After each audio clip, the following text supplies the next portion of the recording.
টানা বৃষ্টিতে পাহাড় ধসে একই পরিবারের ৩ জনের মৃত্যুতে দিশেহারা স্বজনরা। উপজেলা প্রশাসন ও স্থানীয়রা জানান, শনিবার দিনভর থেমে থেমে মাঝারি ও ভারী বৃষ্টিপাত হয়। এরই ধারাবাহিকতায় মধ্যরাত থেকে শুরু হয় ভারী বর্ষণ। এক পর্যায়ে পেকুয়ার জারুল বনিয়া সেগুনবাগিচা পাহাড়ের খাদের নিচে বসবাস করা সরোয়ার আলমের টিনশেড সেমি পাকা বসতঘরের উপর ধসে পড়ে মাটি। এতে ঘুমন্ত অবস্থায় মাটি চাপা পড়েন মা ও তার 2 মেয়ে। খবর পেয়ে উপজেলা প্রশাসন ও ফায়ার সার্ভিস কর্মীরা ঘটনাস্থলে পৌঁছে তাদের লাশ উদ্ধার করেন।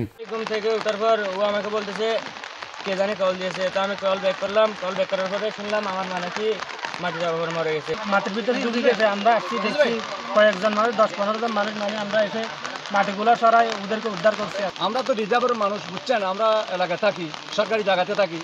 সরকারের যদি তদন্তই থাকে, যেটা ঝুঁকিপূর্ণ বাড়ি আছে এটার একটু আশ্রয় দিলে একটু ভালো হবে।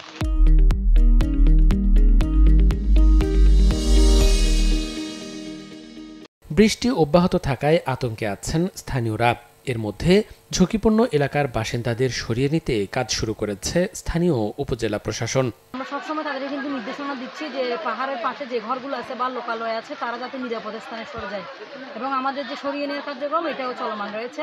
কক্সবাজারে রোববার সকাল 9টা পর্যন্ত 24 ঘন্টায় 194 মিলিমিটার বৃষ্টিপাত রেকর্ড করে স্থানীয় আবহাওয়া অফিস।